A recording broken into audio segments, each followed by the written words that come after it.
Good morning, good afternoon, good evening, depending on the time you're watching me. My name is Edjo and welcome to my YouTube channel. Today we are speaking about a very interesting topics, and it's about things we're not doing as moms in 2024. So if you're a mom, karibu sana. If you don't want to be a mom Saturday, you're welcome too. So guys, have been observing so many things, and the things that I'm not happy what mothers are doing. And guys, I want us to discuss.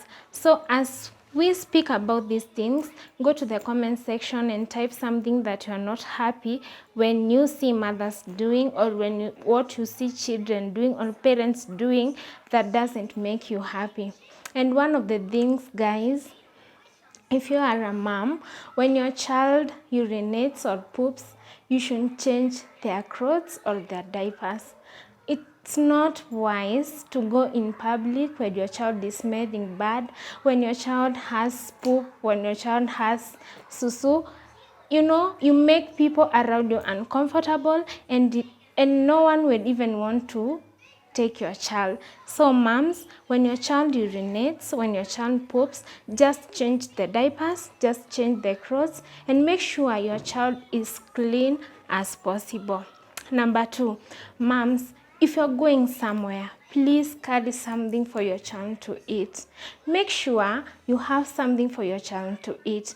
For example, you're going to the clinic, unaenda hospitali, unaenda in church, or wherever place you're going, make sure that you have something for your child to eat. Because you see, when you go to those clinics, sometimes your child doesn't have anything to eat and you take long hours.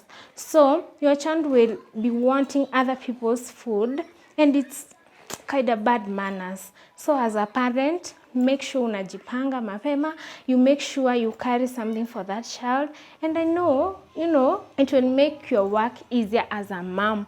See eti, your child anaenda to borrowing each and everything to people, from strangers and everywhere. It makes you feel uncomfortable, and also it makes people view you in a different way. Okay, just make sure you carry something for your child. Maybe you want to go to church tomorrow. If it's on a Saturday, just go to a supermarket, buy some biscuits, buy some soda, and carry for your child. It's easy, it's cheap. 100 bob is enough for a child. So we agree as mothers, we are not carrying our children in sherehes, in hospitals, in whatever place we are going, without carrying something for them to feed on, right? I hope we are together. So guys, as we continue discussing this, I want you to go down below and comment the things that you see parents doing, that all mom is doing, that doesn't make you happy. The third thing that irritates me quite much is when you have many children, maybe you have 3 children, and you are carrying them in a matatu and you don't want to pay fare for them. Guys, that is so bad. That is so, I don't know what even to call it. It is so barbaric. Parents, I want to advise you as moms, if you need to go somewhere, just make sure you have fare for the children. If you have 3 children, just book one seat for the kids and hold the other one. You don't need to just book one seat for yourself and the 3 children.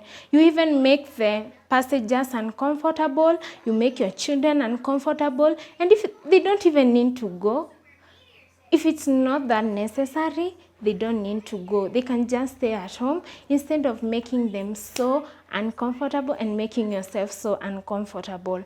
Another thing, we as parents, we should stop punishing our children in public or in front of their peers, especially the teenagers and children who are grown.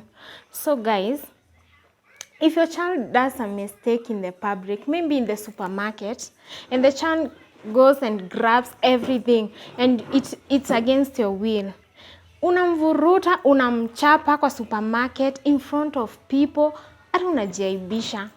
Mtoto ameenda in the matatu and they don't want to sit down, you're beating them in the public. So guys, I think at least go home and punish that kid. You don't need to beat your child in the supermarket. You don't need to beat your child in a matatu. You don't need to beat your child in a hospital.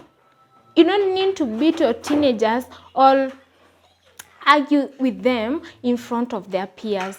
It will downgrade their self-esteem and they will not be confident anymore.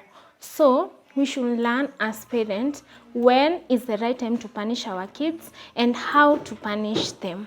So guys, if you are a mom and you have that kind of behavior, especially those with kids who cry for things in the supermarket, please make sure you get home first and then punish your kid.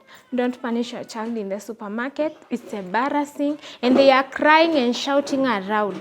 You know, watakuaibisha. So just get home and make sure you punish your child at home.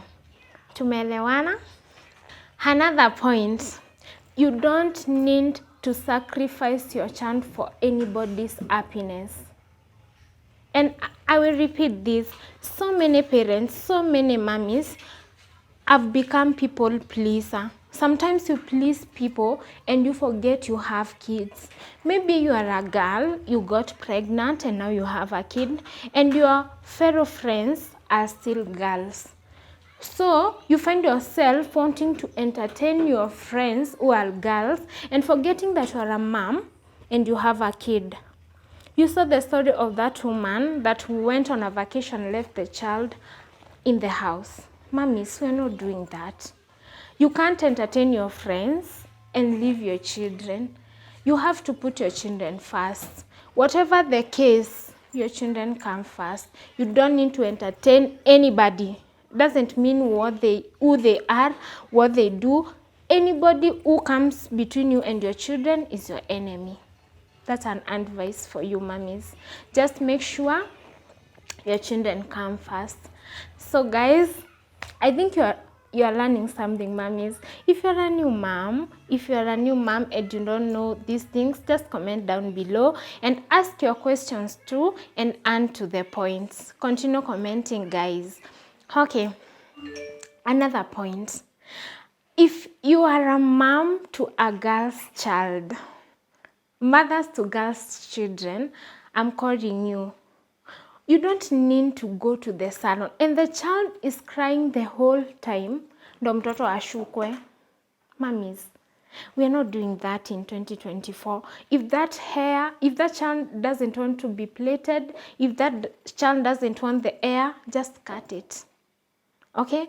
Because you see, in the salons, you will meet children crying for almost 2 hours just to be plaited their hair. And I'm like, okay, mbona utese mtoto that much? What are you even doing? You can do simple hairstyles for girls' children, of which if you stay here in my channel, I'll be showing you simple girl styles that you can do as a mom by yourself. And they are pretty, they are beautiful. You don't need to subject your child to that misery. You don't need to subject your child to that. If she doesn't want, she's not comfortable being treated, you don't need to take her to the salon or do change the salon. There are kids' salon where they take care of the children in a better way. Just make sure your child is getting the best treatment so that they can be comfortable. And if that hair is giving her stress, just cut it. When she wants it in future, she can have it back. And also, tuwache kuweka watoto wasichana wakiwa shaggy. Yes, she might have that hair, but is that hair being taken care of? You as a mom, your hair is beautiful, but what about your child's hair? Okay, guys, so we need to make sure that our children are looking pretty as we slay too. Mummies, just take note. Another point, mummies, if the clothes your child has stopped fitting the child, please stop putting them. Okay? Nguo zimeacha mtoto, acha kumvalisha. Because, you know, sometimes those children go in public. Wamevaa stockings zenye zinawafinya, the sweaters zinawafinya, the dresses are short, the shorts are short, you know, and they make the child so uncomfortable. So if the cloth is not fitting anymore, just put the clothes away and buy other clothes for the child. Secondly, Stop putting your children oversized clothes just because you want the child to grow in those clothes. Hey manze, what if it was you? I really want us moms, we take our kids like they are adults, the adult version of our children, okay? Such that wewe ukivalisha nguo yenye ni refu yenye like it's oversized, will you walk with that cloth? Why do you do that to your child? Just because eti sikuwe ndogo? It's God who provides and will provide for you. Just buy clothes that are fitting your child. They are not oversized and they are not small. If they stop fitting them, put them away. Don't, if they are not fitting them well, zieke, wakikua, watavaa. As simple as that. I hope you're taking notes, mummies. Another point, we as parents, this one I'm talking about both parents, we are not arguing in front of our children. Can we grow that culture? You start arguing in front of your children. So these children, when they are growing up, they start learning violence. Okay, mnarushiana maneno, you talk hard things in front of the children, just go to your bedroom, argue there when they are asleep or they are not listening. Also, sometimes we make mistake of arguing in front of our house helps. So these people start wanaanza kutudharau. There is a way they start building a perception about us. Our children will know that mommy anapenda kuteta, anateta na daddy. Although you have not had kids kwa ploti wakisema, mom and dad were hugging last night, this and this happened. Please, let us learn to build ama kulea watoto wenye. They know they are not traumatized by our behaviors as parents and they are well raised, okay? So that when we are raising boys, they will see men, who are great dads and great husbands to their wives. We are raising girls and they will see their mummies as great women, okay? We as parents, we should not say hurtful words to our children. It's quite funny how some parents, unaweza tusi mtoto wako, calling them stupid, foolish and stuff. You know, as a parent, you have so much dominion over your children. And whatever you speak over that child, it shall be that. So at least speak good things about your children. And trust you me, God will listen and it shall happen. So parents, I really think you have learned, mummies. And I think this will help you somewhere, and I'm really happy to bring you more tips. So if you want to learn another point, just comment down below and subscribe to my YouTube channel so that anytime I upload a video, you will be notified and you will be able to watch. Let's live the moment, let's learn and let's grow. Bye bye.